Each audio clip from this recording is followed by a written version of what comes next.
عن ابی ہریرہ قال قال رسول اللہ صلی اللہ علیہ وسلم لا یتقدمن احدکم رمضان بصوم یوم او یومین۔ ابو ہریرہ کہتے ہیں کہ رسول اللہ صلی اللہ علیہ وسلم نے فرمایا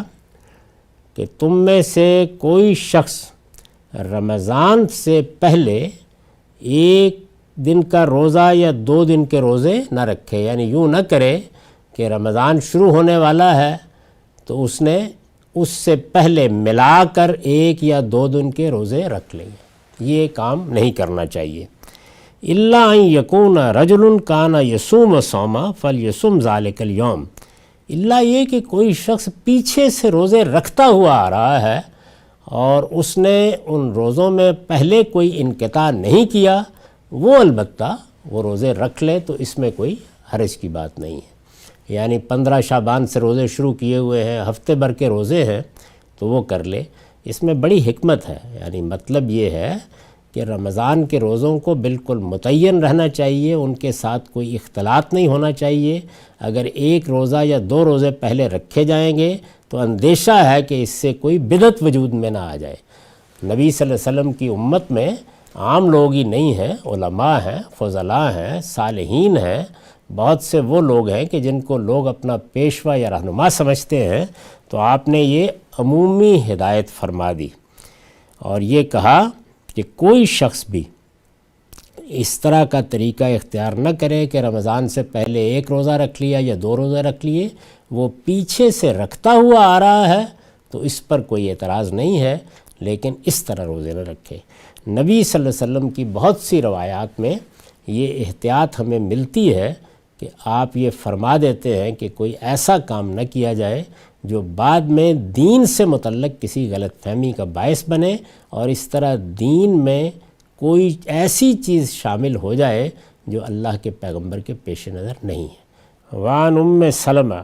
قالت ما رأیت النبی صلی اللہ علیہ وسلم یصوم شہرین متتابعین الا شعبان و رمضان۔ ام سلمہ رضی اللہ عنہ روایت کرتی ہیں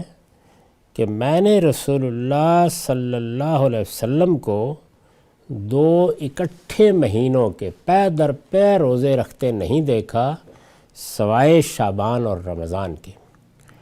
اس سے پہلے ہم یہ پڑھ چکے ہیں کہ رسول اللہ صلی اللہ علیہ وسلم نے اس سے تو لوگوں کو روکا تھا کہ وہ رمضان سے 1 دن پہلے یا 2 دن پہلے کوئی روزہ رکھیں۔ میں یہ عرض کر چکا کہ اس سے مقصود یہ تھا کہ کوئی بدعت پیدا نہ ہو جائے۔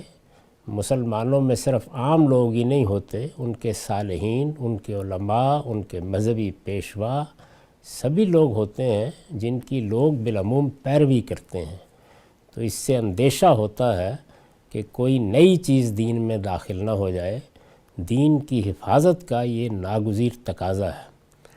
لیکن اسی میں یہ بات بھی واضح کر دی گئی تھی کہ اگر کوئی شخص عادتاً روزے رکھتا ہے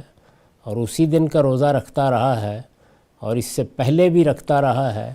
یا پیچھے سے روزے رکھتا ہوا آ رہا ہے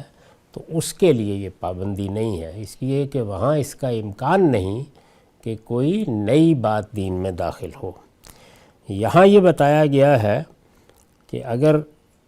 2 مہینوں کے پے در پے روزے رسول اللہ صلی اللہ علیہ وسلم کو رکھتے ہوئے دیکھا تو شعبان اور رمضان ہی کے رکھتے ہوئے دیکھا۔ یعنی ایسا ہوا کبھی 1 مرتبہ ہوا، 2 مرتبہ ہوا کہ رمضان کے روزوں سے پہلے شعبان کی ابتدا ہی سے رسول اللہ صلی اللہ علیہ وسلم نے نفل روزے رکھنا شروع کر دیے، یہاں تک کہ رمضان آیا اور پھر رمضان کے روزے بھی رکھے۔